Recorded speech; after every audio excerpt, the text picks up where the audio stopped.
Welcome back, Beyonders, to Tabletop and Beyond. I am your host, Jason. And I'm Justin.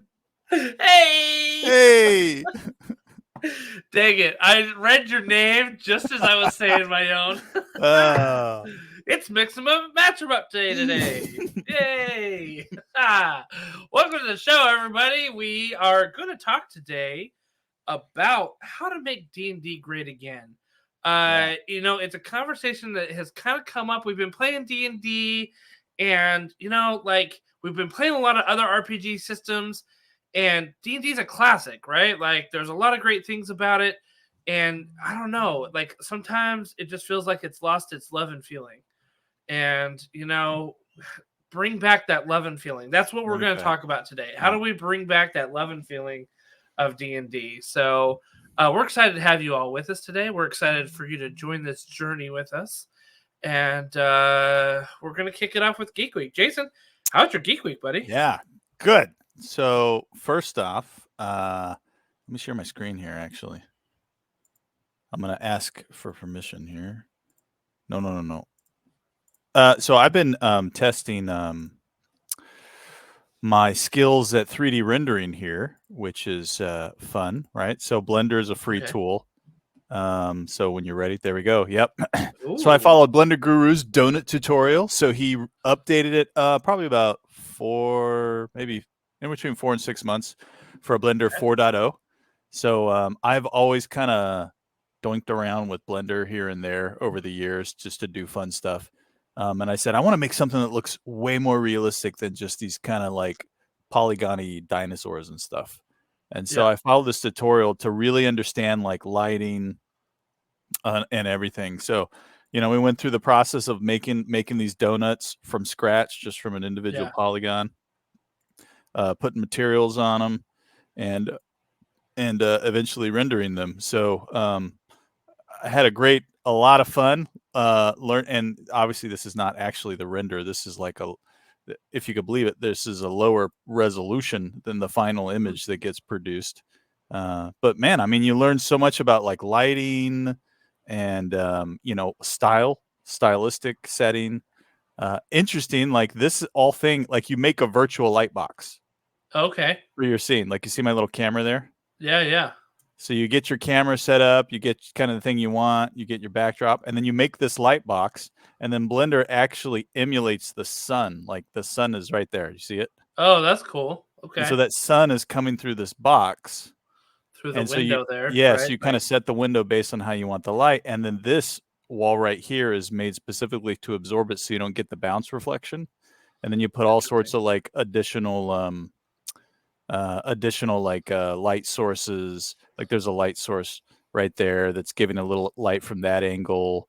So I can really kind of control. So, and then I just, you can zoom right into the light box. You can see that extra light source I have just to put a little bit of a light here. Yep. So I learned a lot about, and I'm thinking, man, this could really help me like take better pictures of minis and stuff. With understanding like the right places to kind of put the lights and stuff. So, and it's, I mean, gosh, it's just, this is a free tool that has a lot of community support, but it's just really, really, really good. Like, you can see if I can rotate the sun around. You see the shadows? Oh, that's really cool. It's almost like a time lapse right now. Yeah. And then I can change the elevation of the sun depending on like what time of day it is. Yeah. I mean, there's just so much flexibility in what you can do with this tool. So it probably took me a solid week of doing like, an hour to an hour and a half every night from scratch to get to this state. So 1 week, Blender Guru's tutorial really teaches you how to do it. And since then no, I don't want to save it. I've worked around with some other things. Like my wife said, hey, let's look at our office. Like, how could we redo our office? And I said, well, I could model it up. And she kind of gave me this smirk like, okay, you go ahead and try to model up the office. And I said, all right. And so she came home one night and I modeled up like our full office space. Nice. And said, it's the exact shape of my office. So that she could see, where do we put the bookshelves, where do we move things around, where does the desk go? And she comes in and looks at this. She goes, "Oh my gosh, it looks just like your desk. It looks just like the bookshelves from IKEA that we have, Yeah. everything." She's like, "Well, but could you put doors on the bookshelves?" I said, "Well, absolutely. I could put doors on the bookshelves, And so Nice. I put the doors with the windows. And sorry, I've zoomed in a little bit, but yeah. So really awesome tool. And not only did I use it fun to make some fake donuts, but I also use it to figure out how we want to redo our office. So my daughter says, "Hey, Dad, I want to make some donuts." So I her and she made a big plate with a pile of donuts on it. So anyways, that was the majority of my geek week right there. So a lot of fun using open source tools, totally free. And Blender Guru, right? He makes a living teaching Blender, but the tutorial is like a full soup to nuts free tutorial to get started. He even gives you some of his textures and materials to use. Did you get it off of Udemy? No, so Blender Guru uses YouTube. So all of his stuff. Oh, okay. I do have some training, some older Blender stuff from YouTube, but honestly, I think I learned a lot more just using Blender Guru on YouTube than the old stuff I had on Udemy. Now, the dungeon actually, since I'll just keep the mic here for a second. Let me see if I can pull up my dungeon. Yeah, here we go. Let me share the screen again here. I wish it was like one button to share screen. I have to click like 5 things just to share. I know, 5 things. It's ridiculous. So I did follow nice. I had on Udemy to create all of these assets where I created kind of these walls, little nicks and bruises, the different columns, some extra column, some barrels you can see back there, a torch, some crates, and gave them kind of, some character, right? With the nicks and stuff, right? Yeah. And just a little bit of wobble like in them and stuff, and then you can take those and you can just kind of, dunk and kind of paste them together and move them around. Yeah. Right. To make a modular dungeon, right? And you can kind of, do whatever you want with it, rotate around and all that stuff, right? And so I made this dungeon here just for kicks and giggles. Let me render it so you can see it, right? Look at that. Oh, that's cool. Doesn't that look awesome? Yeah, all the lighting and everything in there. Yeah, just a low poly dungeon with everything in there. So let me you can actually go to let's see, view, navigate. Where is it? Navigate and then walk. And then I can turn on gravity and I can walk around inside my little dungeon. I can walk around inside my little dungeon, right? Yeah. So really cool. So that's fun. And all of these assets you can, all these assets you can export and bring them into Unity or the Unreal Engine so that you can make a game with these assets. It's all, this is what a lot of people use to make these things, right? So really fun Blender free tool. If you ever have any desire to learn how to do 3D modeling or even just to understand like what all goes into these kind of models that are inside the games we play, just get on YouTube and watch Blender Guru. So Blender space GURU. He's a great, very friendly guy, as far as I can tell. But yeah, but and it's all free. There's nothing you have to pay besides your internet fees to have, to be able to watch stuff online. That's pretty impressive. Yeah, it's a lot of fun. And obviously, you could 3D print that stuff. But I think I'm guessing there's some things in between because you do a lot of tricks with Blender where like how smooth those donuts looked. Like they're not really that smooth. Like they're actually polygony, but you put like smooth shading filters on them for the actual render. So going from like the actual model to the render, there's a bunch of stuff in between that I think makes the model not ready to actually print. To look like that when you would print it. Yeah. So that was my geek week. I wonder if you put it in a slicer, if that just kind of takes it from point A to point B. There's probably, I'm sure there's stuff. I'm sure there's absolutely ways to do it. I mean, people make minis in Blender and stuff like that. It's just, I just don't know it yet. So yeah, my daughter's like, "Can you 3D print that donut for me?" I'm like, "Yeah, we could just go buy a donut, and you could have a donut." So it doesn't look like a Homer Simpson donut though. Yeah, right. Yeah, sweet. What about you? Awesome. So I had I was out in Las Vegas last weekend, and I had a great time with my brothers. One night, we decided to go out, and my brother who lives in Las Vegas says, "I know where we're going tonight.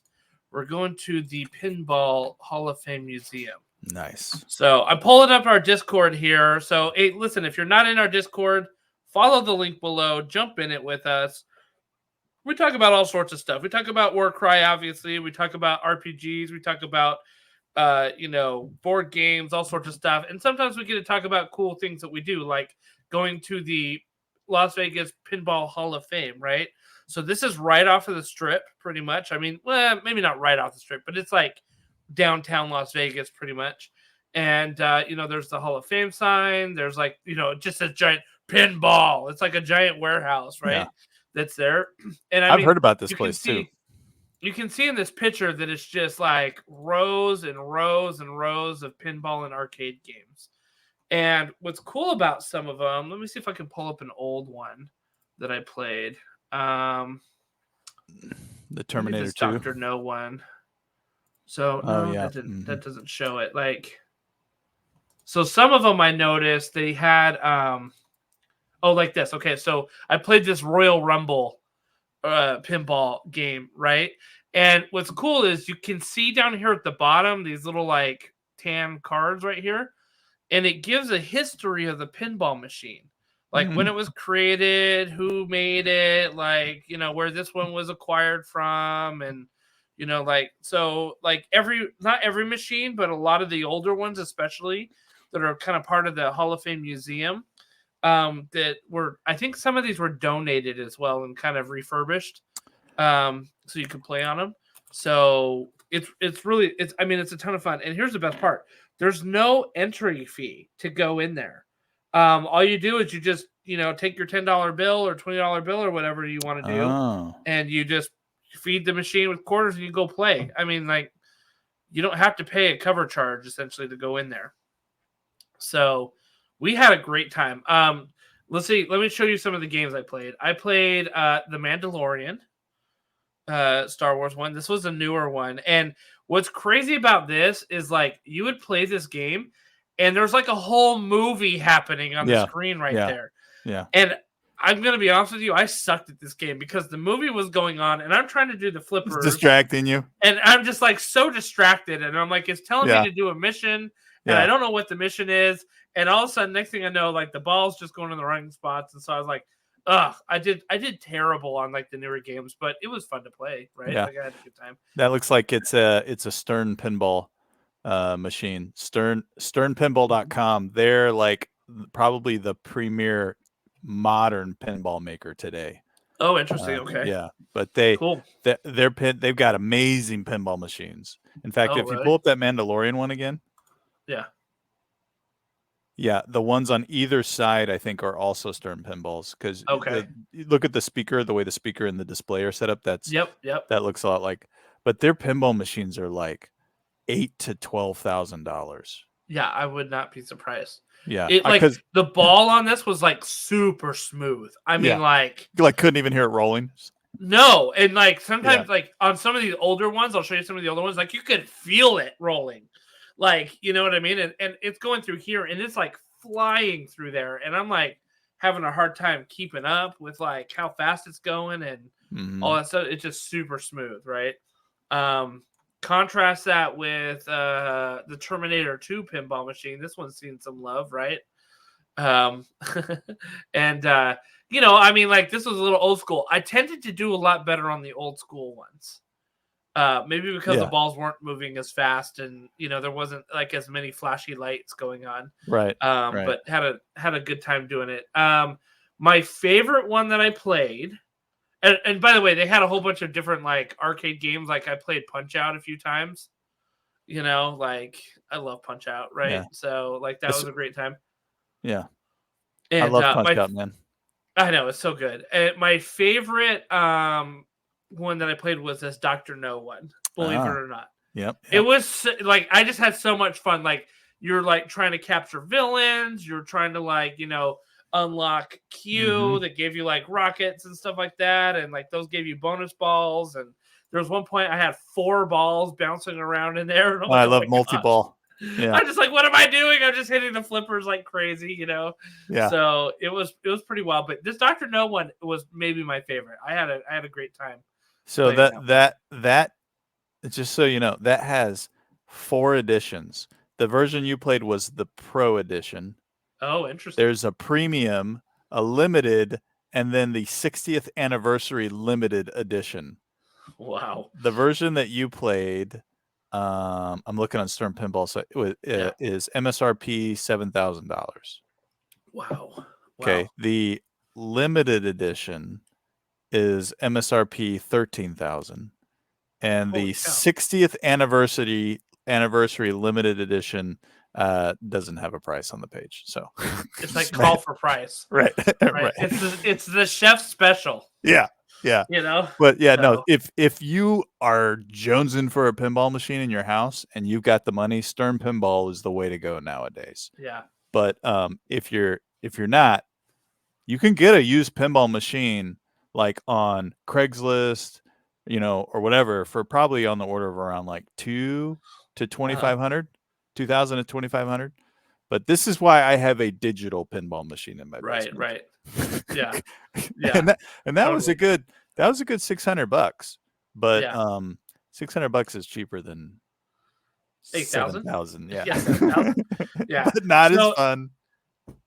Yeah. If you guys were in Vegas, you need to go here. Like you need to check this out. I dropped $10. Like we all just kind of went in with $10 because we had other plans that evening to go do things, you know.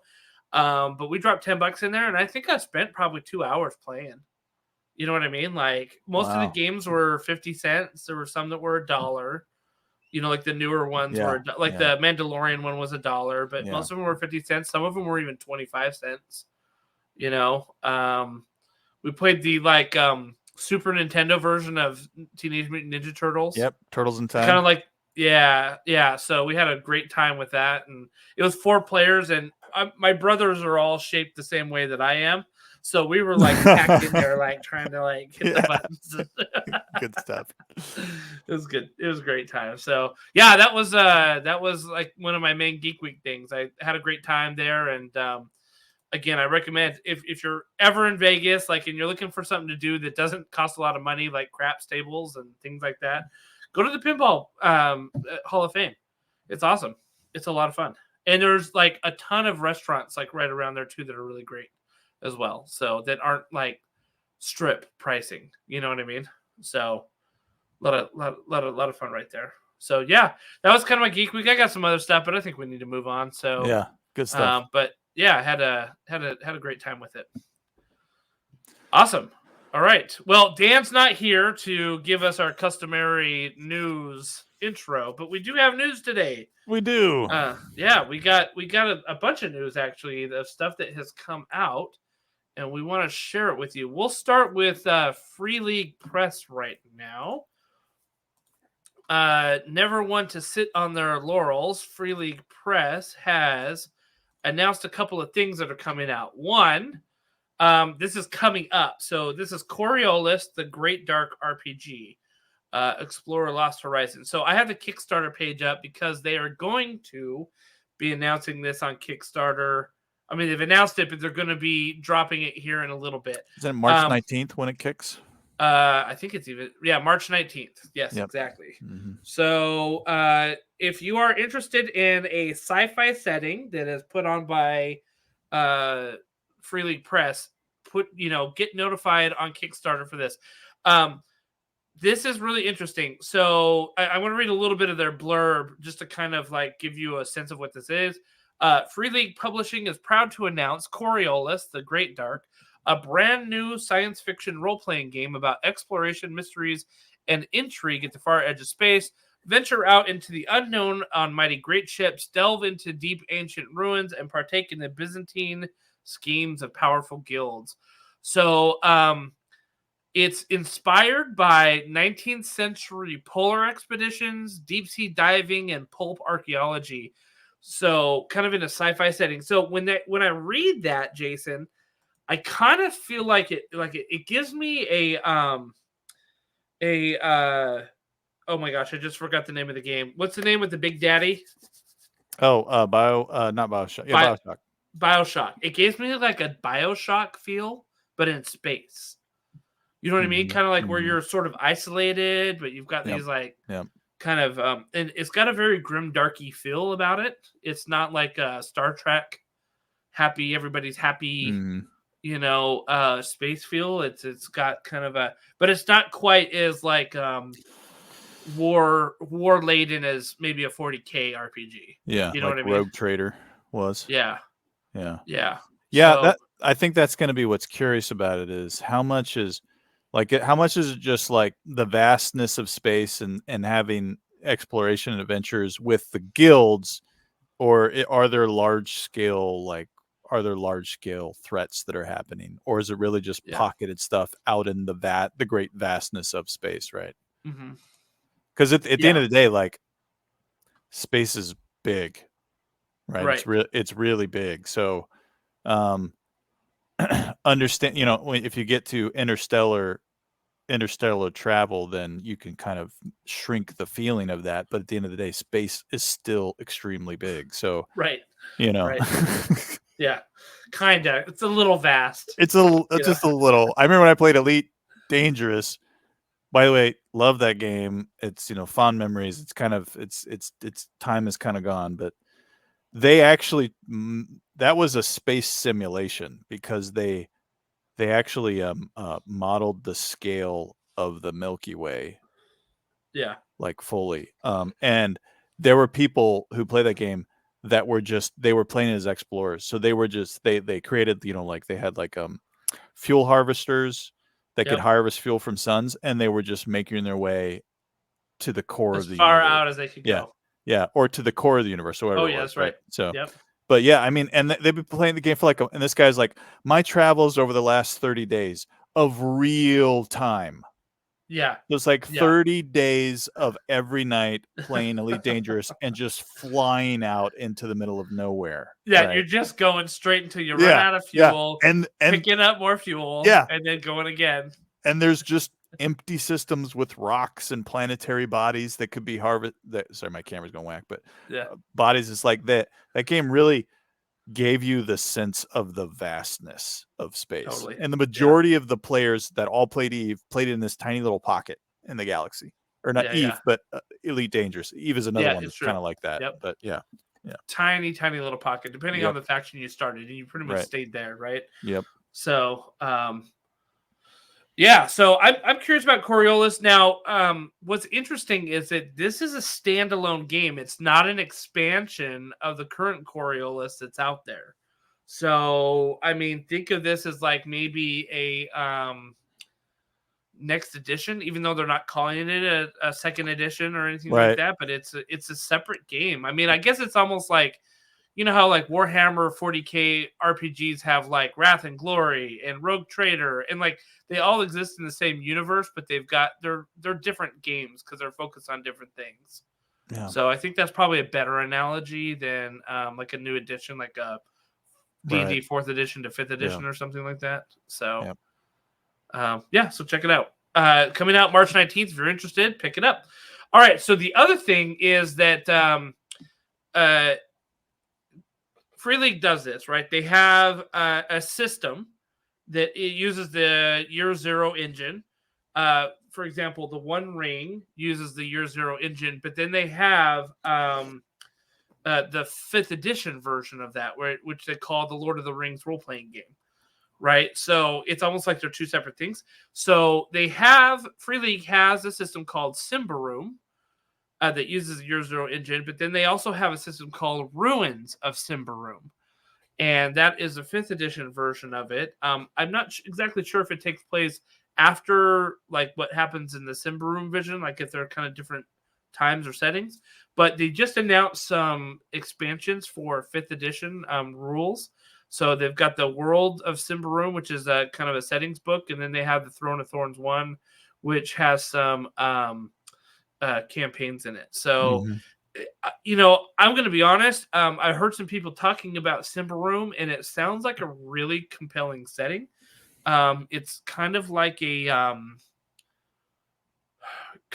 Game of Thrones-esque fantasy setting, from what I can tell, where it's low magic, but kind of high grit, in it. So I'd be curious to see like the setting. I got to dig into this a little bit more, but for those that play Symbaroum or that are interested in about it, they're getting more expansions here that you can use in your games, and they look pretty cool.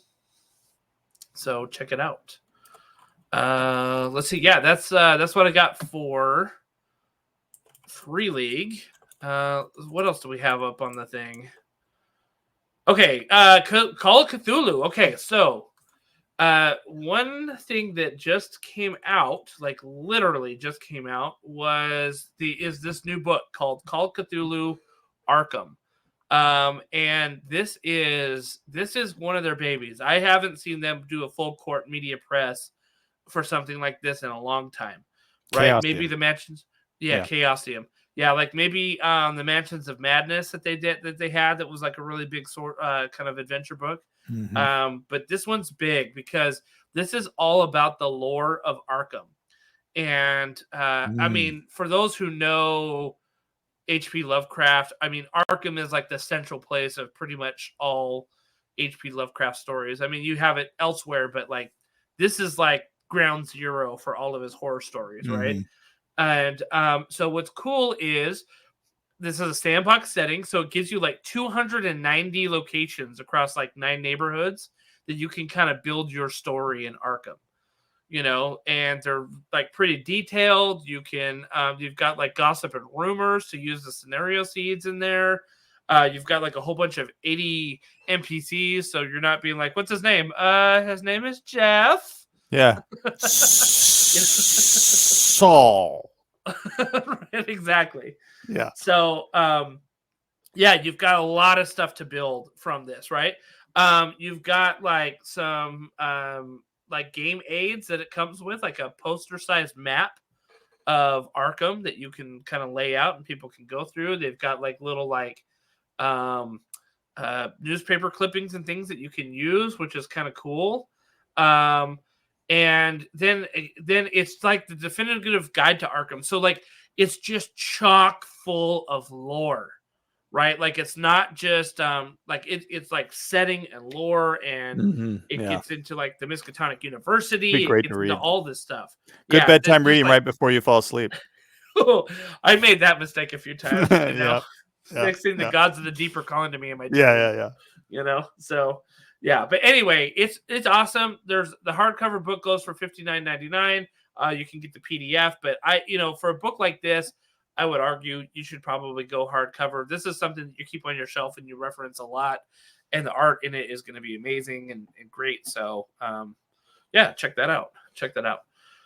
The last thing that I wanted to bring up with Chaosium is that the Graveyards of Arkham actual play podcast is out on YouTube. You should all go listen to it immediately. The Bookshops of Arkham was such an amazing series, and they have just really picked up and run. It's still got the same tone and feeling. In fact, 2 of the actors that were in it are back again for this one, and they got 2 new actors. And they have, of course, Mark Meir is the keeper, and if you close your eyes and you drift away as you're listening to Mark Meir speak, you will feel like you're on the Normandy ship in Mass Effect, because he is the voice of Commander Shepard. So it is a little bit of a mind trip. Wait, Commander Shepard was a female for me. Oh dear. What did you do? What did you do, Jason? She must have had a husky voice then. No, so he voiced the male Commander Shepard, of course, and he's so good at this keeper job. Like, he's so good at it. And what I love is they play with the Roll20 system. Like they use Roll20 as they're doing the actual play, and all of them have tablets, right? And so what happens is he'll say like, okay, roll a psychology check for me. And they hit their button and it rolls the dice and it will show you on the screen the roll that they got.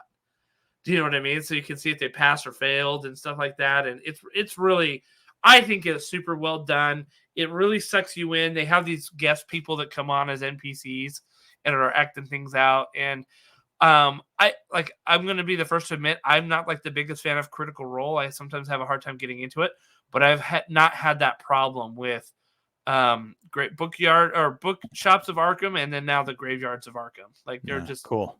They're so good, and the writers, you can tell they have a deep love of H.P. Lovecraft. Like these are like the most Lovecraftian stories like I've ever heard. So they're just really, really great. So check them out. All good things, and we might end up having some people on to talk about Graveyards of Arkham when it wraps up, and kind of go from there. So that's what I have from Chaosium. Yeah. Oh, there's one more on Chaosium, right? They announced a board game. They're making the board game version of Call of Cthulhu Horror on the Orient Express.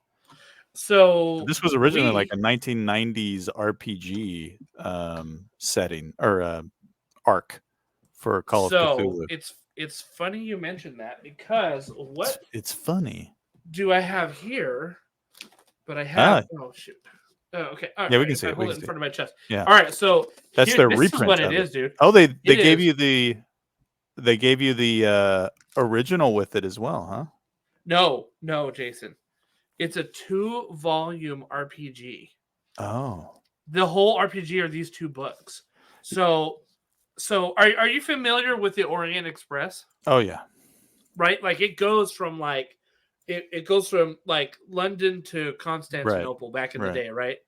And so which is now Istanbul, not Constantinople. But so volume 1 is London to the Alps. And then volume 2 is Italy to Constantinople. And what happens on this is that you basically stop at each of the stops and run an adventure. So you run one in London before you get on the train, and then some crazy things will happen. And then you get to Paris and you stop for like a day and you got like an adventure that happens there. It's just a lot of like, it looks really cool. I want to run it, but it's a pretty involved. Yeah, it seems like it's going to be a long. So let me share my screen. So they're actually making a board game. I know. Chaosium is making a board game, Horror on the Orient Express. They're not planning to release it until 2025, but at Gen Con this year, they're going to have a prototype. So see Chaosium at their booth 509 to see a prototype of the board game, Horror on the Orient Express. So Adam guy over here, I'm not even going to try to say his last name. One of the designers for Nemesis and Frostpunk. So they've got some guys that know how to make some board games on here. And then they have Michał Gotebiowski. We're sorry we don't speak Polish. Actually, we're not even saying it right. Last year, I don't think you had left Gen Con early because you needed to catch a flight. Yeah. But on Sunday, we had an exclusive sneak peek of this game at Gen Con. Oh. And we talked with Michael, who actually, I think Michael Michael or Mika? Yes. We talked with him about kind of the game. And they had basically, I mean, you want to talk about prototype. It was like the prototype of prototypes. Like it had some like pretty basic printed cards. It had some cardboard train stuff. Like it seemed pretty cool from what I saw. So I know that they were hoping to get this to Kickstarter. I think they were talking about doing it in 2024, but it sounds like 2025 is not going to be the release date. Well, but they'll be releasing. You should check it out. Yeah, Nick, it sounds like a release date is planned as 2025, so we don't know. But Gen Con, there will be a official demo prototype this year. So instead of the kind of like design. Hey, we've got some cardboard cutouts, and this Lego man represents you. Right. Have you ever seen? That's a funny side before we get on our main topic. Have you ever seen those people that play 40K with Legos? No. Yeah, they have just a tabletop full of Legos, right? Where Oh, they've that's made these funny. little like Lego people and like given them like architected them up like in mech suits and Yeah, it's hilarious, dude. that's amazing. But yeah, I mean, at the end of the day, when you have the rule book, Yep. I mean, you could play with paper cups if you really needed to, right? yeah. So All right, cool. awesome. Yeah, cool. Lot of good stuff coming up. I think we're feeling sort of a ramp up to like the convention season. Origins is only like 3 months out, right? Gen Con is like 5 months out. Like you're starting to see like a whole bunch of releases that are going to get attention at Gen Con, and so like now's the time, right, to start looking for some of these cool things coming out and what's going to be hot for 2024. Yep. So awesome, very good. Okay, well let's get to our main topic. Main topic. So we talked about, at the very beginning of the show that we feel like D&D a little bit has lost its love and feeling. We feel like, it's not as enjoyable to play as much as like maybe we remembered way back when, Yeah. right? Yeah. And so we're just, I don't know, Jason, if it's because we have been trying out so many other systems that feel innovative and interesting. And we just kind of go back and we're like, oh, okay, this is like, like D&D might be the vanilla while we're trying Fudge Ripple somewhere else. You know Yeah. what I mean? And Yeah. so I don't know if that's the problem, but we just wanted to kind of explore like maybe what some of our thoughts were about D&D and like how we could like inject or infuse some excitement back into it and kind of make D&D great again. Yeah, well, I think right? we have to caveat our discussion that's about to start Yes. with the fact that look, D&D is very successful. Like in terms of a product and a portfolio, it is a very successful role playing product that WotC with their newfound love and support have been able to bring to a market and bring to a larger market and really open the kind of addressable total addressable market for that and take advantage of it. So we're not making any claims on the success of D&D or its ability to actually give people that role playing experience. What we're trying to show is, hey, we've been role playing for a long time. We've role played lots of systems, and having gone to lots of systems and then come back to D&D, here's some of the things we feel D&D has kind of moved away from for like, and what could maybe some recommendations to kind of get back into it. So I think that's some things to keep in mind as we kind of push. Yeah, absolutely. And a lot of this stuff is like, me speaking from having GM'd a recent D&D campaign and have played in some of them and like this is kind of speaking from personal experience here, having run it. So okay, so to understand like how we might be able to infuse D&D with more fun, what are some of the issues do you think, Jason, that we're running across here? Yeah, I'm trying to figure out if I want to hit some of my big ones first, or maybe start with some of the lighter ones. Yeah. First. So, all right. So I'm gonna start with a lighter one first. Okay. And that's kind of that. I'm kind of using a pun there. I kind of feel like a lot of the setting and stuff is feeling a little too fluffy to me. Okay. I don't know if the setting, part of WotC taking it to get to kind of a broader audience has been to adjust the setting and adjust the material to be appealing to that larger audience. When I played D&D a long time ago, I played it. It was very much more of a Lord of the Rings style feel. Okay. Where there was a lot of good that was happening, but there was a lot of bad. The bad was really bad when it was happening. Magic was not huge. Like if you think of Eberron, right? The setting Eberron before Forgotten Realms, like Eberron was a low magic setting initially. And so it was really kind of a lot of brute force sword and board and you had to it was really taxing and on the world and on the players. And now when I've played several kind of D&D systems, I think the GM absolutely has the flavor and the control to make it as lethal as they want, as as grim dark as they want. But I think a lot of the stuff, I feel like it kind of has like a happy-go-lucky feel. Like, here we go. We're going to go up there and we're going to pound our sword, and then we're going to cast spells and throw fireballs, and the goblins are all going to die, and then we're going to get our treasure, and then we're going to go to the next town and level up. And, it doesn't seem like as threatening to me anymore as it used to. Interesting. I think I'd like to kind of add to that a little bit, in that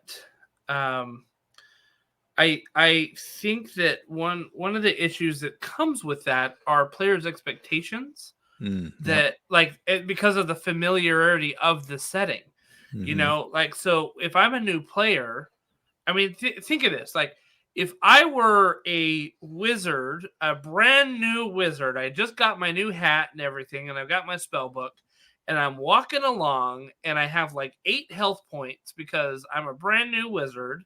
And I'm walking along and I see a band of menacing goblins, I'm probably going to start to freak out a little bit because I'm not that hardy.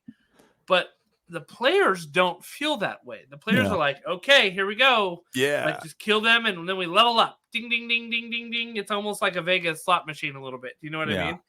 Yeah. And so there's like metagaming that happens without meaning to metagame. Like, I'm not suggesting that players are like opening the monster manual and pulling up like, goblin hit points and resistances and things like that.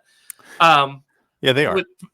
I mean, a little bit. I mean, that's part of it too, right? Like, how many times have you played goblins and know that like they are, have resistances or or certain weaknesses and things like that, and you're just like, oh, I'm going to cast fire because I know that this monster's weakness is fire. Yeah, or there's I rolled a hit, I got a 13. 13's a miss. Okay, 13 is a miss. Right. Next time I rolled a hit, I got a 16. 16's a hit. Okay, so somewhere between 14 and 16. Yeah, totally. Yeah. So there's some like metagaming that happens that I feel like kind of ruins the flavor immersion? A little bit, the immersion, like contrast this, and I don't want to do a full like, contrast and compare, but like contrast this with the Year Zero engine where you need to roll a 6 to succeed. Yeah. I don't have a target number. I don't have, you know what I mean? Like, I'm not rolling for a 13 or a 9. Yeah. I'm not like, my roll isn't based on whether or not they're resistant or immune to certain damage. I just roll, and if I get something, I succeed, right? Like, a lot of this is the party that are the people that you're playing with too, right? Because we play with good role players where it'll be like, I know that goblins are resistant or that fire will do more to them, but my character doesn't know that. So he's not going to think to pull the scroll out of his right, belt. Right. Yeah. So there's good players too. Like I said, good players and good GMs can kind of counter some of these problems, but these are just things that I think we've seen kind of across the board with D&D. I'll tell you though, there is a problem of having very experienced GMs though. And this shows up in the encounters and the combat phase. It's really, really, really hard. And this is speaking from experience. It's really hard to develop a balanced encounter. Oh, yeah. With very experienced players. And I'm not saying experienced characters. I'm saying experienced players, because experienced players will know how to move their character, do their thing, exploit the bonus action. I mean, like, we're playing in things where it's like my wizard loves going up behind a dude and yanking him with a lightning lure away from you, Jason, so that it triggers your attack of opportunity, so you get an extra hit. Right. And it's like, that's an experienced player move, not an experienced character move. Mm-hmm. And I think that there's exploitations there. So what that does is it makes it really hard to find a good balance in an encounter, because you go too light, they're going to walk all over him and it's going to feel super boring. All of a sudden you just are like, okay, well, I'm going to throw in a frost giant now. And he TPKs the entire party. Yeah, right. Like, it's just like the balance is so hard. And I don't know what the solution to that is. Maybe we can talk about that in a little bit. But like, that kind of goes with the metagaming, because like you are metagaming the rules a little bit too. Like, okay, well, my guy has his reaction still, and if I do this, then that, then this, then that. You know what I mean? And so I think it makes it hard for the GM to control the balance feel. Well, you're optimizing, my knight or whatever he's called in the setting we're doing can forego his action to command another player to take a free attack. Mm-hmm. So if I know that these guys take a 15 plus to hit, I'm not even going to try to swing my sword, even though I'm standing in front of them. I'm going to command someone who I know has a high attack bonus to go for it. Well, the knight wouldn't really do that. He would probably try to swing a sword and bash with a shield or whatever. I don't know. That's it, like you said, good players and GMs can do it, but then you get the problem of it becomes a lot harder for the GM when you have good experienced players. Right. That play because they know all of the options that are available, all the combinations that become available to them. Which might get to another problem you have is that there is so much in terms of classes, expansions, things that like, how does an experienced GM that is not like a full-time, this is my life, how do they create that challenge encounter, keeping in mind any possible combination of stuff that could really be thrown at them with all the specialization rule books and extra feats and talents and all those things that pop in there. Yeah, listen, I 100% agree with that. I mean, like as a GM, if I were starting out with a group of people, in fact, I when I ran Rime of the Frost Maiden, I said no unearthed arcana. Oh, I totally. just can't. I did the same thing. Can't keep up with that. Do you know what I mean? Like it's impossible. Yeah. But if I have, and basically, I got the D&D Beyond subscription, and I think when it first came out, I got a founders pack that has like a ton of source books in it, and I said, look, if it's in my source books, you can use it, right? Because you can create the D&D from the DM's library. You can create a character, And so I said, if it's in my source book, you can use it. I don't care if it's a turtle or like whatever. As long as it's in my source book, you can use it. Anything else, please don't, because I just can't keep up with it. Not that it was like a bad thing. It's just like I can't remember all the rules and the problem is that if you as a player find this really like niche combo that you have really tried to optimize, you're going to want to use it at every opportunity. And if your DM doesn't know how to regulate that a little bit, it ends up becoming not fun for all of the other players. Yeah. And so the DM has to kind of regulate it by bringing in different monsters or different, combinations of monsters or traps, or, if your special thing is like every time I hit with a sword, it gives me a plus 30 damage or something like that, well, okay, like now you're fighting ghosts for an encounter or something like that, where it's like, it's not doing what it's supposed to do, figure out another way. You know what I mean? And that's how you kind of keep your players on their toes a little bit. But if you don't, if the DM's not abreast of all of this, which it's really hard to be, it can cause some problems, I think. Yeah. Yeah, it can. And it can be difficult to try to not feel like you're railroading to counter a player's secret winning pinning combination. Right. You can see that a lot. Like, well, they're resistant to that damage. Why would they be resistant? Because they are. Because you do too much damage. That's why. Yeah. Yeah, exactly. Oh, four more goblins come in through the side trees. Why? Because I'm not ready for this counter to end yet. Because you guys are too powerful. Exactly. You guys are too powerful. You killed them way too fast, right? Yeah. So let me ask you, do you think so Hasbro and Wizards of the Coast, they make their money off of products. They make their money off of source books. They make their money off of D&D Beyond. They make their money off of new adventure books. They come out with at least one new adventure book a year. Usually that adventure ends up in the Adventures Guild that people can play like around the world, week by week type of thing. and which is cool. I mean, it's a great concept and stuff like that. Do you feel like the books are a bit of a problem of making D&D maybe not as fun as it could be? I've thought about this one a lot. I've also recognized the fact that I do have that old school feel because of how I grew up and what age I grew up in, right? I grew up in we didn't have computers, to we have computers that only nerds can use, to we have computers, then we have smartphones, and many people just don't even have computers anymore. They just have phones, So I've seen the full transition.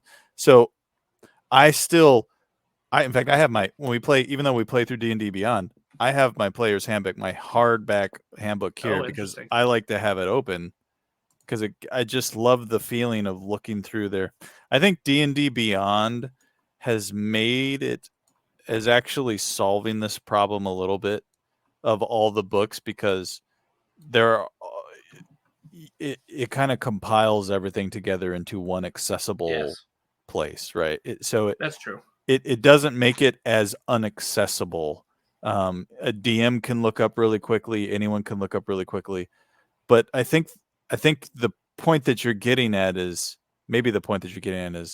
there is so many trees and so many branches and so much material out there around one game system that the mechanics and the specialized mechanics attached to specific classes is just growing and growing and growing to is it becoming unwieldy in its own?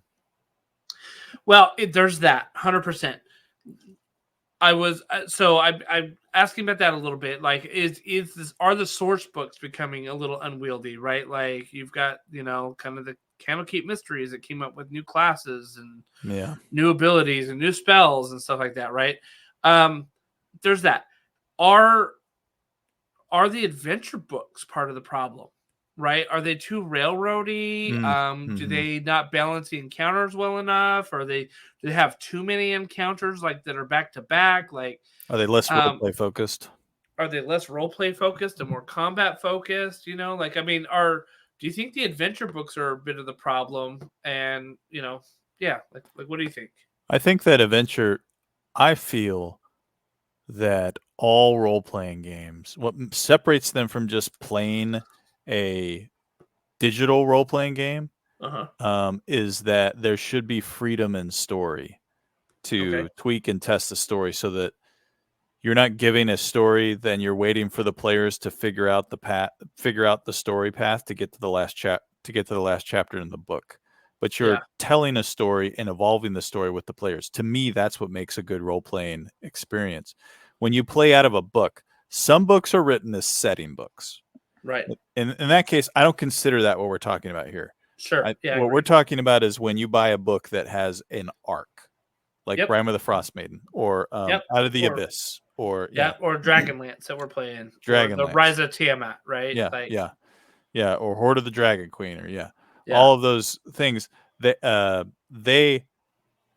kind of, you have to get from one part of the story to the other part. The story's written for you. I think it's great for early gamers that don't really know a lot, that GMs aren't as experienced, and they can grab it and run with it.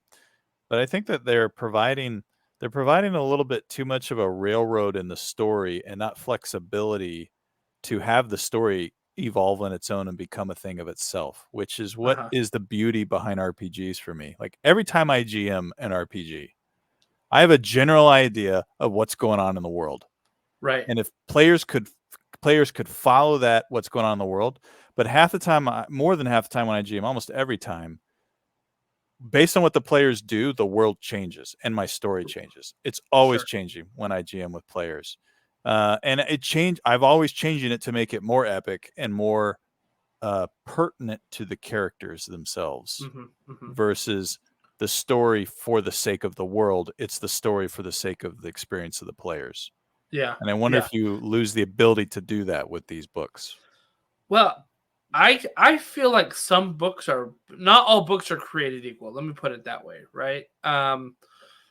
Some books are very good about providing a very sandboxy feel, like, hey, adventurers, go choose what you want. We've got lots of opportunities for you to do certain things. And some books don't do that as much. Some books say, "Hey, this is your mission. This is what you're being called to do." Yeah. Right. It's just about being able to defeat the encounters that are in front of you. Exactly. And so, obviously, my preference is to play in the ones where you get a little bit more choice and freedom of movement.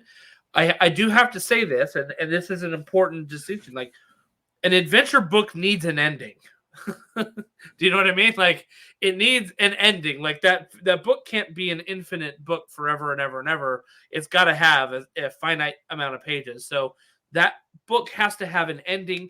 Maybe you can continue that adventure like as a homebrew with your friends if you wanted to, but there needs to be a finality to the arc that is in the book. I believe that Rime of the Frost Maiden may be one of the best ones that struck that tone, where in the beginning of the book, it gave you so many options. In fact, we could go back and play that game, Rime of the Frost Maiden, and start in a different town and have a completely different experience. Mhm. Completely different experience, because we didn't even touch 2/3 of the towns. Mhm. You know what I mean? Like, we just did a couple of things here or there. Yep. But then, as you got to a certain point, the way that the book did this is the Frost Maiden saw that you started meddling in her affairs. She started sending some agents after you every now and then, and they would cause some problems for you, and you'd have to deal with them, as you should, right? You're just kind of trying to live your life, but now they're kind of coming to antagonize you, and now you're on her radar, and now you're going to have to take care of it. Right. Yep. And so that was kind of the arc of the Rime of the Frost Maiden. We had so much fun with this campaign.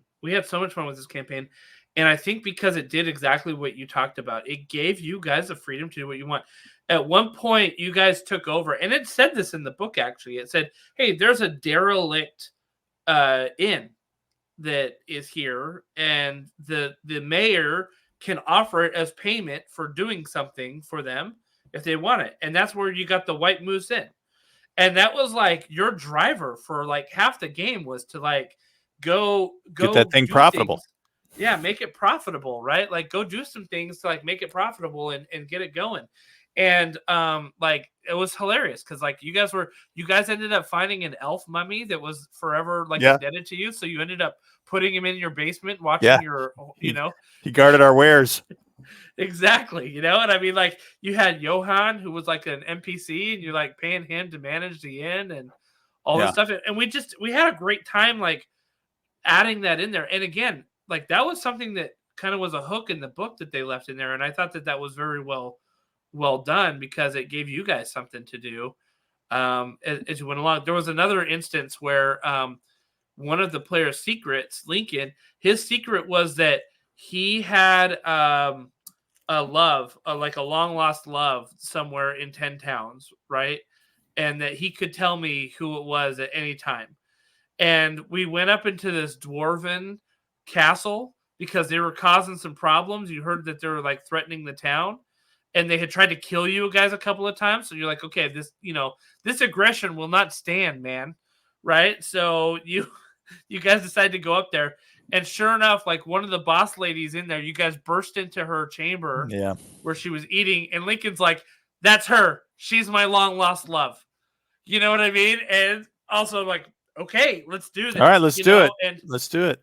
Yeah. And, the book kind of allowed us to do that. Like it wasn't so rigid that I couldn't be like, oh, I'm sorry. She's your mortal enemy forever and ever and ever.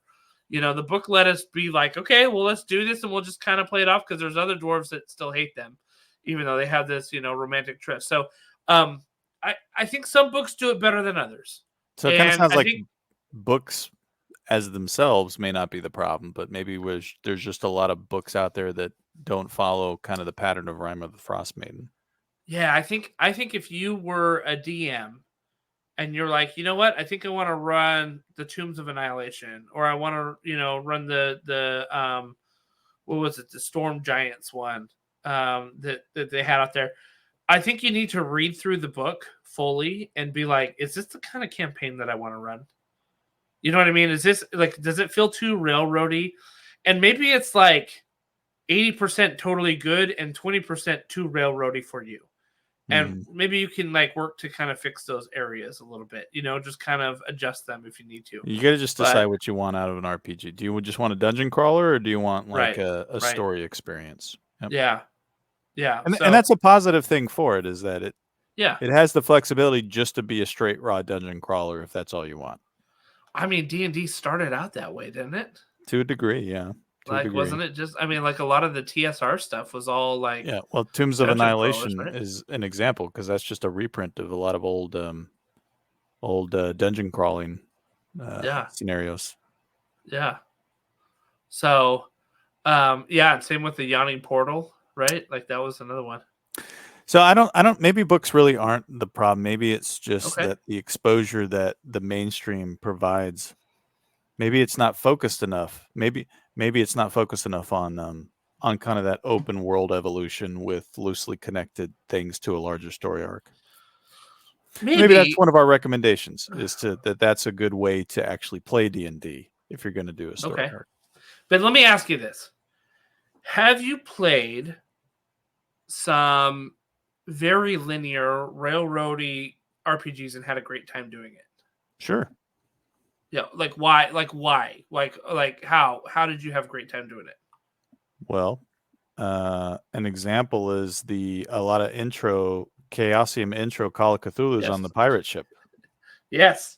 Oh, that was super railroady. And I even told you guys that before we started, right? Yep. I said, I'm going to railroad the crap out of you guys tonight, but we're going to have a great time doing it. But you also you let us know, because I'll tell you this. When you say you're going to get railroady, we didn't know what the railroad was until probably the second player died. Then we're like, okay, we understand the railroad now. Yeah. And we still fought it. We still fought that rail. You did. Yeah. No, even though we knew that it was impossible to win. But I mean, we had some epic moments fighting that railroad moment, we did. Right? Like we did, but we were also, we were a group of players that was interested in telling the story, not quote winning the game. Yes.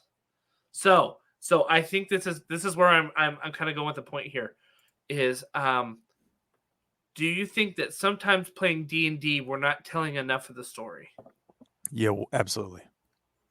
It's more about the focused combat and using your awesome character that you built up and all of your skills and talents and feats. It's more about seeing that in action than it is necessarily about the world around you. Yeah. I think this is the heart. I think this is the heart of it, because D&D at its core is a character-based game. Okay? So think about the Walking Dead RPG that we played. That's a good point. The Walking Dead RPG that we played was not a character-based game. In fact, you could swap out characters at will and still run the story. At its heart, the Walking Dead RPG, is about building your safe haven. Mm-hmm. Right? Like that's what it's really about. Yep. And so it's not character focused. D&D is a character focused game. It's about leveling up. What do I get when I level up? Oh, okay. At this point, what do I get? Like, I get talents. I get feats. I get a new spell. I get it's about leveling up, and that's driving the decision making. In my opinion, a lot of times is about your character. And I also think that that's part of the reason why people get so upset if their character actually dies in D&D. Yeah. Because it's about the character in D&D, and it's not necessarily as much about the story. Well, that's how it is with larger scale, like MMORPGs. Like think back to, Warcraft. World of Warcraft? Yeah. World of Warcraft. Yeah. Some of us geeked out over the story and loved the history between the rise of the Alliance and the downfall of the Horde with Thrall and all that stuff. Other people just played that game to get the loot and to get the ding when the level up happened, right? And that's I would probably say the majority of people played it to get the ding and the loot. Yeah. And so maybe is that happening with D&D?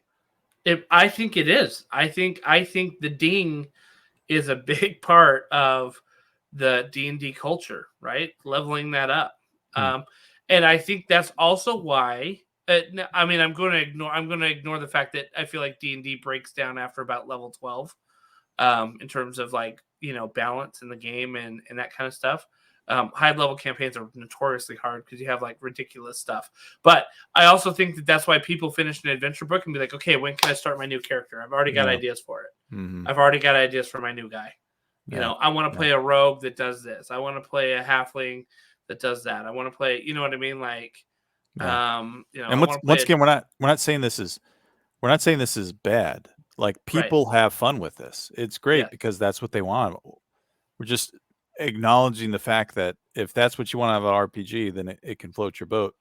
If you want more narrative or story, I'm struggling to get that with D&D.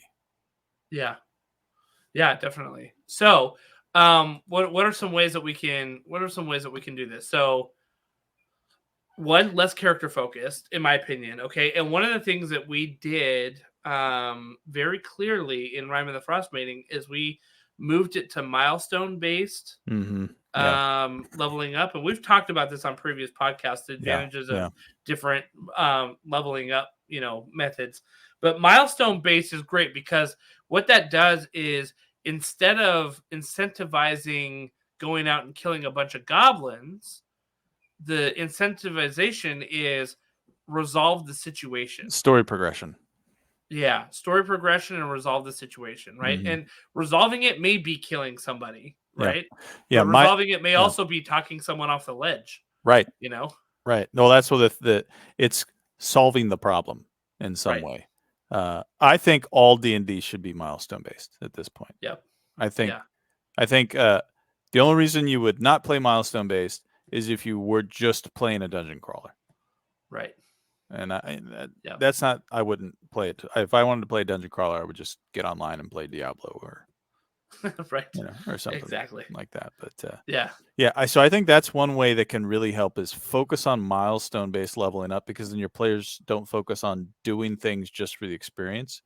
It doesn't enable them to do that. There's no reason. They still can do those things, but it won't be for the reason of getting experience. Yep. There, but so that's one.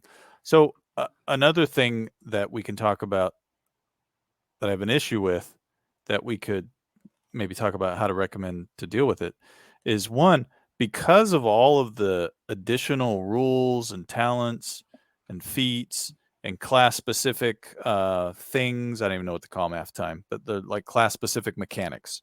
It makes it hard. It makes the mechanics of the system very rigid, and it makes it hard for creative narrative combat. Becomes very difficult. If someone says, "Well, I want to," and I've come with a couple examples. I don't know if I can come with one on the fly, but because it's probably going to be wrong, but we'll use it as an example, right? If somebody says, "Well, I want to be able to, flip over this guy." Or jump over this guy with the table and grab him on my way down to try to pull him down to the ground. It's like, okay, well, you're trying to do something that actually resembles a feat on this other class. Right. So is it fair? It's not fair that I allow you to try that when he actually had to spend the experience or the level up to take that feat rather than taking the attribute increase. So you can't really do that because the system doesn't let it, because it's specifically a feat and you don't have that feat.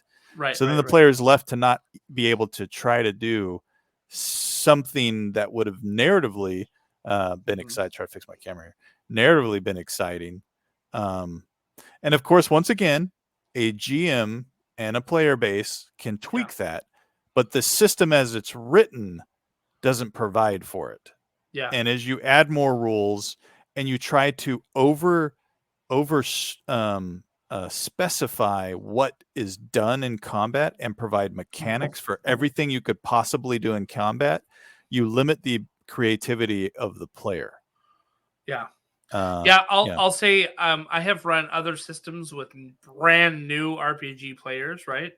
I'm thinking of the Call of Cthulhu that I ran which is the starter system, and I was running it with the folks, and I basically told them, I said, tell me what you want to do and we'll figure out what dice you need to roll. Yeah, right. Do you know what I mean? And they came up with some super creative stuff. Like, I want to drive this van through the graveyard and right before it hits the thing, I want to jump out. Okay, great. Let's see if you even Let's get there try first. it. Give me a driving check, right? Like, let's see if you can drive there first. And then, all right, give me some agility to jump out, right? And so, yeah, like it was easier in those things just to be like, okay, give me this. Tell me what you want to do and we'll figure it out. Whereas I think you're right. Like there's layers and layers and layers and layers of rules in D&D where it's like, you don't want to disadvantage somebody for taking something that looks awesome by allowing another player just to do it without spending the time and experience in it. You know what I mean? But at the same time, like that can hurt your narrative a little bit. Yep. So you end up with narratives of combat where it's like, all right, so you bring your, your sword down and it chops off his arm and blood gushes out onto the player next to him and it's really gross and he dies in agony. And you're like, it's really gross.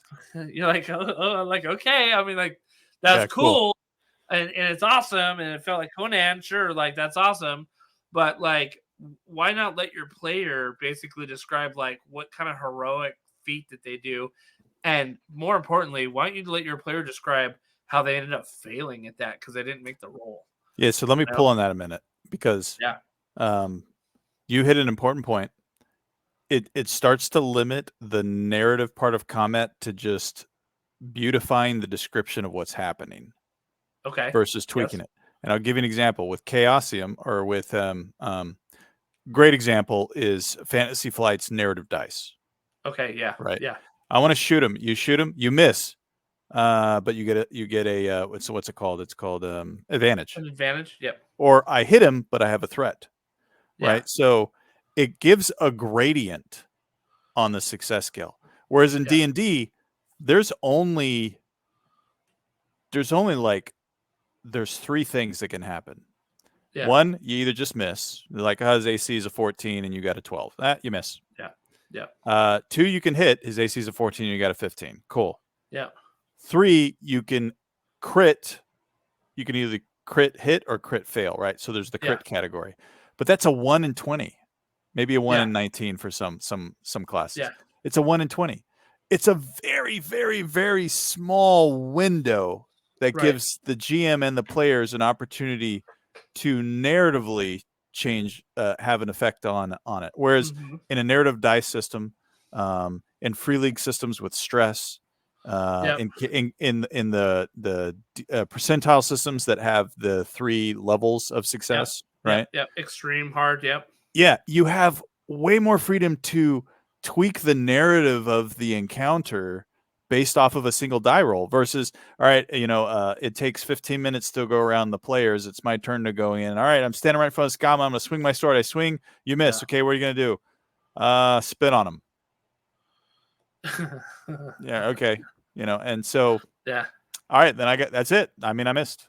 But if I missed with threat or I missed with threat, it's like you miss. And then, gives the GM an opportunity right there in the moment to tweak the scenario. But if I miss, but I have advantage, it gives the player an opportunity to tweak the scenario a little bit. Right. So I think it's more flavorful. And I feel like and it's maybe not D&D as its own, but a D20 system that doesn't have a narrative dice mechanic in it is difficult. Yeah, I agree.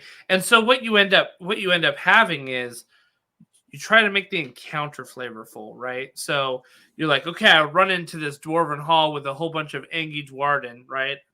And you're like, or Durger, I guess. Durger, yeah. D&D term. I was trying to figure out what you were.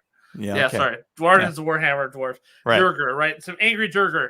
And you see 12 Durger, and you're like, okay, there's 4 of us, so that's 3 apiece. And you're like, okay, so you hit the third one for 14 damage. Okay, next up. All right, you hit that one for 3 damage. Okay, now all 12 of them are going to swing back at you. Right. You're like, okay. You know what I mean? And like the DM has to literally roll for like all 12 of them. You know what I mean? As he's going through it. And so like that's the flavor that sometimes you end up getting in combat. And so I don't know. Like I mean, I think especially like if you're playing out of a book, sometimes I saw this in Rime of the Frost Maiden. I had to adjust some of the encounters just based on the party that we had. Like there was one point that called for like a whole bunch of little skeletons. I threw a frost giant in there because it's like you guys were crushing it, and so and all of a sudden that made it like a very different encounter, and you had to do different things, and I didn't have to bookkeep for freaking 12 skeletons, like, yeah, which is a lot, Yeah, so and once again, I'll say it again, right? A good player and a good GM combo can still add the flavor in. But even if you said, "Well, there's a bunch of Durger in front of me," I'm going to take out, my rope, and I'm going to try to, do like a long twist event, right? Where I try to like maybe trip the front row so that the back row can't come up, or will have to climb over them and stuff like that. And the mechanics of the system basically give you kind of a pass fail versus some, more flavor you could put into it. So my recommendation would be to add narrative flavor yourself as a GM, right? So pay attention to the numbers. And this is where, this is a tweak out of the mechanic of the system. If he has to get a 14 to hit and he gets a 13, think about maybe something to do there in the counter that does something there. Or if he's got to get a 14 to hit, or if he's got to get a 12 to hit and he got a 19, it's not a crit, but there's some advantage there. Like that was a powerful hit, right? Take the damage the way you want. I'm not saying add extra damage. I'm not saying that, but do some narrative. Maybe he falls prone. Maybe well, you can't do that because there's a special type of attack to knock people on the ground, and he didn't ask for that kind of attack. But maybe you demoralized him a little bit, and he's gonna. And this is where you just have to throw stuff in. Like I've played with good DMs that'll do that. Like I do a really hard hit. He says, "You hit we played the other night with our buddy Mike. Mike's like, you hit that guy on his arm. Like it was a lot of damage. Like he's not down, but a lot of damage. So on his next attack, I'm just going to give him a disadvantage because that really like shook him. That's good. That really hurt. Yeah, that really hurt. So I'm also going to say this: if you're a DM listening to this, I highly, highly, highly, highly recommend this book on Amazon. It's called "The Monsters Know What They're Doing: Combat Tactics for Dungeon Masters." This basically takes monsters, like different kinds of monsters, and talks about how they would actually fight. Like kobolds are like sneaky, and they do sneaky things, and like to the point where if you're really trying to fight a pack of kobolds, you're in trouble. Like you're in trouble. They're not just the little like stupid creatures that are wandering around that you can just kill, And so he basically, this guy Keith Amon, he takes like these different classes of monsters and uses their stat blocks and say, this is how they should be fighting. This is when they would run away. This is when they would compress the attack. This is when they would do that. Like this is a great opportunity, I think, for a DM to like level up so that combat encounters don't all feel the same. If I'm fighting goblins, it doesn't seem to feel the same as if I'm fighting dwarves, as if I'm fighting,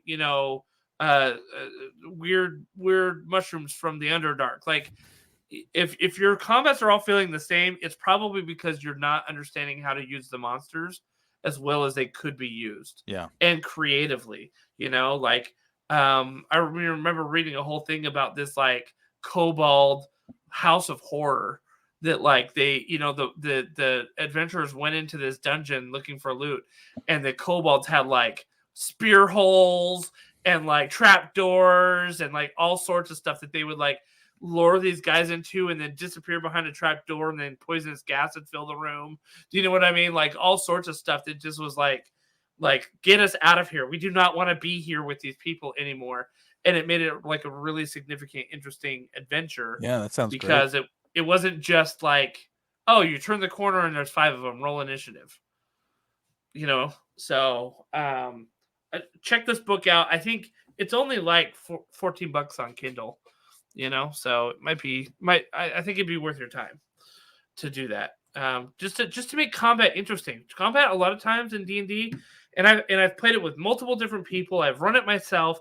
Sometimes combat's just like, okay, it's your turn. Swing and a miss. Okay, cool. All right, Jeff, it's your turn. Swing and a hit. Okay, 3 damage. Okay, cool. He's hurting. Yeah, he's hurting. Okay, Steve, it's your turn.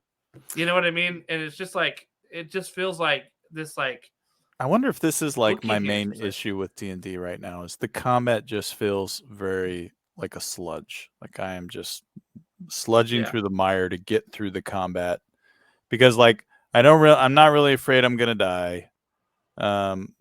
If so, I'll get healed. Yeah. You Yeah. know, and just let's get through it so we can get to the next narrative part.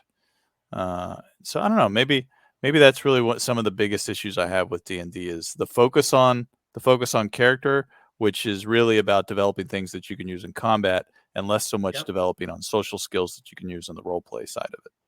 Right. We it's interesting because literally in the last podcast we talked about Pendragon and how Mm-hmm. Pendragon has the opposed combat system. There's no Mm-hmm. initiative. Yeah. So it's just like, okay, you're fighting this guy. Both of you roll at the same time and let's see who wins. And I'm going to tell you what, like, people were staring at those dice. Do you know what I mean? Like, Yeah. you'd roll it and people were like, what'd you get? What'd you get? What'd you get? What'd you get? Like, because it's like, you're like, people were engaged and they weren't at first. They were treating it like D&D at first, where it was like, okay, I rolled a hit. And I'm like, well, I did too, and I hit better. You're now going to take 14 points of damage. I only have like 18. Yeah, I know. They're like, holy crap. Like, Yeah, it so completely changed the way that they started combine the playing. brutality of the game with, the higher probability of getting actually hit is Yeah. yeah. And so like that combat all of a sudden changed. It wasn't like, okay, you're up now. What do you do? Swing and miss? Okay, cool. You're up now, right? Like it was like, oh my gosh, I got two people on me and I'm just trying to like, I'm going into a defensive mode because I'm trying to like hold them off until my buddy can come.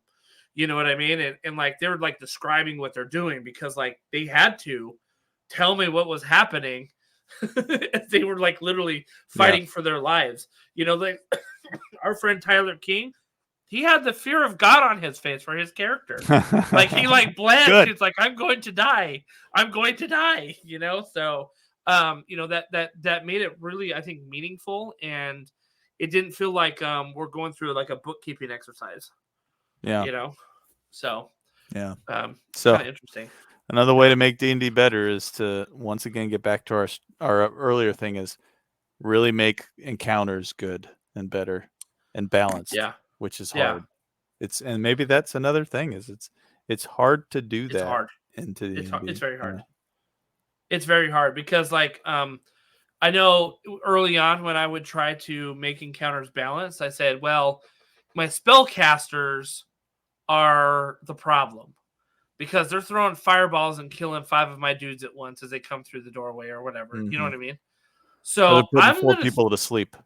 Yeah, exactly. Right? So I'm like, okay, so here's what I'm going to do.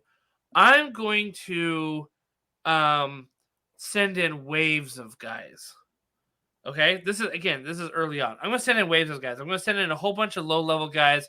The spellcaster's like, okay, we got this. And they'll just start using up their spell slots. Do. And then all of a sudden, the hard guys are going to come in. Do you know what I mean? And now they're really going to be, like, hurting. And, like, that was not the right choice either. That's the GM metagaming. Yeah, exactly. Yeah, that's DM it's like, metagaming. can you imagine right? the big bad guys standing behind the wall? Okay, that's one spell. 2 spell. Right? Okay, he looks like he's a wizard, so he looks like he's a little seasoned, so he's probably got about 4 spell slots. So let's see, 3, 4, 5. Okay, go. Yeah, go. No, not you. You go first. You first. Yeah. Yeah. What's your name again? Doesn't matter. Go in the room. Yeah. Well, I just want to get his 2 fireballs cast. Then we'll right? come. Yeah. Exactly. So, I think like that wasn't the answer either, right? That's not making encounters more interesting. It's making them more grindy, which I think D&D has got to get away from. It's got to get away from the combat grind. Yeah. Because the grind like will put me to sleep, honestly. Like I'm just like, okay, here we go again. Yep. So it's got to get away from that, I think, a little bit. But agreed. Yeah. Well, hopefully there's some good takeaways for you guys here, right? Like check out this Monsters Know What They're Doing combat tactics, for Dungeon Masters. Think about how to like make interesting encounters, right? One thing that I like doing as I kind of got better, especially like using Shadow of the Demon Lord, is that I loved providing alternate options even in the middle of combat. You know, you remember that time, Jason, that we had that dryad tempt you with that medallion of power? Yeah, yeah. And I mean, that caused like severe party conflict in the middle of combat. Oh yeah, I took it. You know, yeah, exactly. And to the anger of some of our other players, right? And they're like, we need to kill this lady. Yeah, and I think using and this is something I heard a long time ago on a podcast, actually, which is great. Use non-combat skills in combat.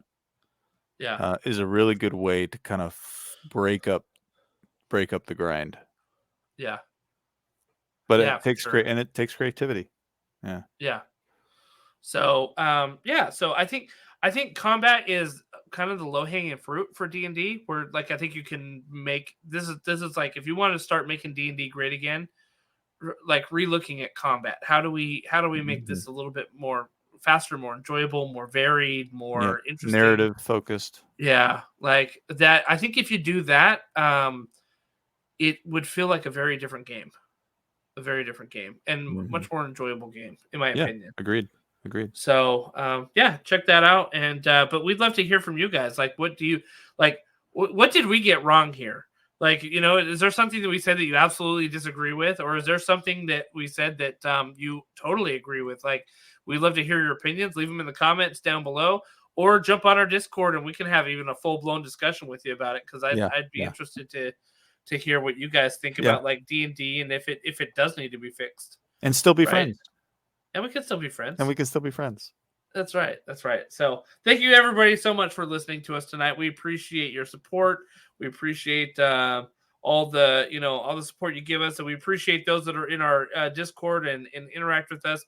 It's always fun to see what other people are doing outside of my like immediate gaming bubble, and thinking like, man, I wish I was playing with that guy. It's like he's got an awesome table for Frostgrave, or he's got like an amazing like role playing group set up. Like, wish I could play with those guys. So jump in, get some tips, get some tricks, get some ideas for you and your gaming buddies. So, but we appreciate the support. Thank you guys so much for listening, and we'll see you all at the tables. Have a good night. Later.